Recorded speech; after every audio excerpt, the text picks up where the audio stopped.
Today we come to the 18th canto of the Purgatorio, which means that we are still right at the center or the hinge of the whole Divine Comedy. And what we find at that hinge is a careful discussion of the central role of love in the universe. That discussion began in Canto 17, where it focused on what you might call the structural issues related to love.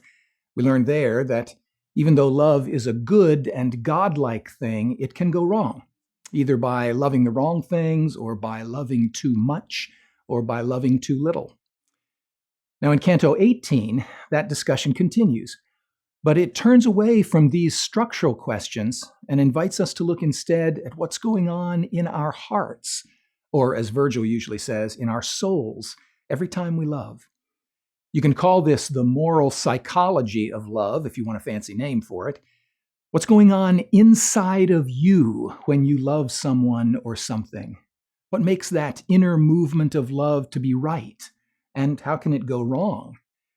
These are exactly the questions that the pilgrim asks Virgil as our canto begins.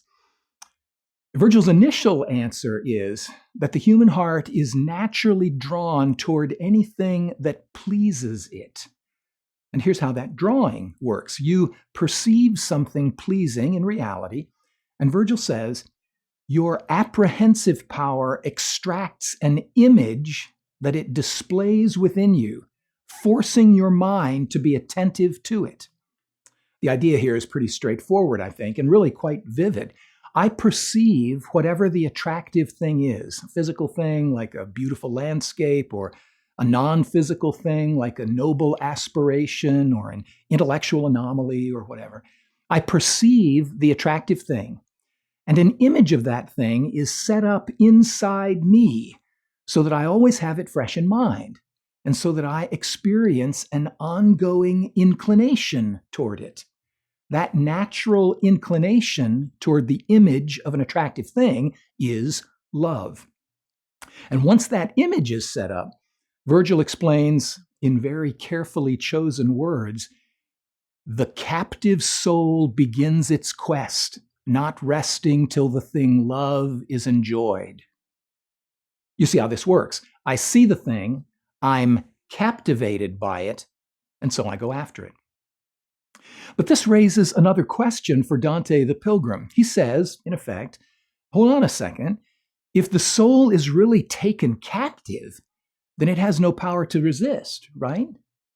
So how can love be either praised as a good thing or blamed as a bad thing? Isn't it just a natural response, something that just happens? This is really a crucial question, and it prompts Virgil to introduce another very vivid metaphor in order to show that the soul is not taken captive in a simple, unambiguous way. So think again, practically now, about how love works. Just imagine, I'm sitting in my home, minding my own business, when suddenly there's a knock at the door. And when I go to the door, I see that the visitor is someone or something that is supremely attractive and desirable, something I am naturally drawn to, something I want, something I immediately love. But here's the crucial question. Will I let it into my house, my dorm room, my apartment? Will I give consent for this marvelously attractive thing to cross the threshold into my life, to take over and start rearranging things? What will guard that threshold when desire is crying out to let this beautiful thing inside? Note that if nothing guards that threshold, then our loves or our desires simply rule us. Then we really are captives in the worst sense. We're like the souls in hell who are driven like animals by their passions. Remember, for example, Francesca and Paolo in Canto 5 of the Inferno, the adulterous pair who, as they said, were suddenly seized by love. They were sitting alone together, all innocent, says Francesca, and reading the passionate story of Sir Lancelot and Guinevere and their illicit love. As they're reading, all innocent, says Francesca, suddenly their eyes met, their faces flushed, We might say they heard a knock at the door, and in a flash, love had taken over their lives. Every other virtue, every scrap of self-control, every wedding vow, all were cast aside. They were captive to love. See, this is the story of two people drawn into lust and betrayal and ultimately into damnation because there was nothing to guard the threshold of consent, nothing to protect them from enslavement when something that looked and felt like an absolute good knocked at the door. But what is it that ought to protect us? If it's natural for desire to arise when that lovely thing knocks, what can guard the threshold of consent? The classical answer, and Dante's answer, is we must be guarded by the distinctively human faculty of reason. We experience desire, we recognize and are attracted by the beautiful thing at the door, but we can think through whether or not this luscious visitor ought to be allowed across the threshold and into the room. In a word, we can choose.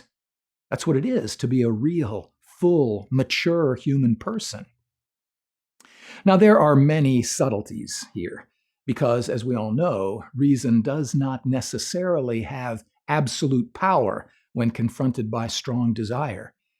This is where Virgil speaks about the significance of free will, that mysterious feature of humanity that enables us to choose reasonably whether to pursue a certain desire or not, though it is itself influenced by how we approach the desire.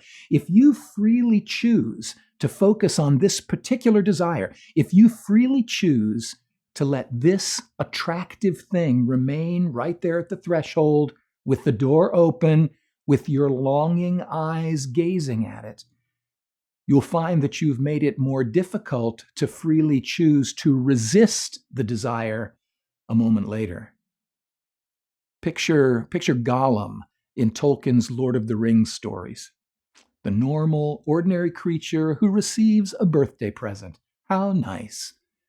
And who slowly gives himself to it until it is the precious that controls him, that enslaves, that he cannot live without. Keep an eye out for exactly this scenario at the beginning of our next canto, Canto 19, where something horribly but fascinatingly ugly makes an appearance, but where, by your giving in to the fascination, by your continuing to gaze on the ugliness itself slowly fades. It grows less ugly in your eyes, grows more beautiful, and then more beautiful yet, until your freely chosen flirting turns into a kind of captivity that you cannot resist. Watch for that in Canto 19, and watch for it in your own experience today. Guard the threshold of consent. Now, this danger, the danger of flirting with illicit desire in a way that ultimately leads us to enslavement by it, this danger may be the reason that here in Canto 18, we move so directly from the discussion of the role of freedom in rationally defending against the power of natural desire to a consideration of the temptation of sloth. So let's say a word or two about that as we close. We today often think of sloth as the sin of laziness, but the deeper problem is what the ancients always called acedia, literally the absence of care.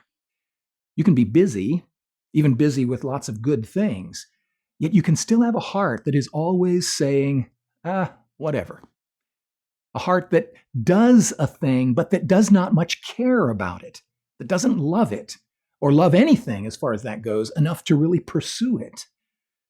Acedia doesn't care about this enough to keep from being distracted by that. It doesn't, as we say, have its eye on the prize. And so it drifts from here to there, doing whatever strikes its fancy at the moment. Now, this is a real problem for Dante, who speaks repeatedly throughout the Divine Comedy of his own lethargy and distraction.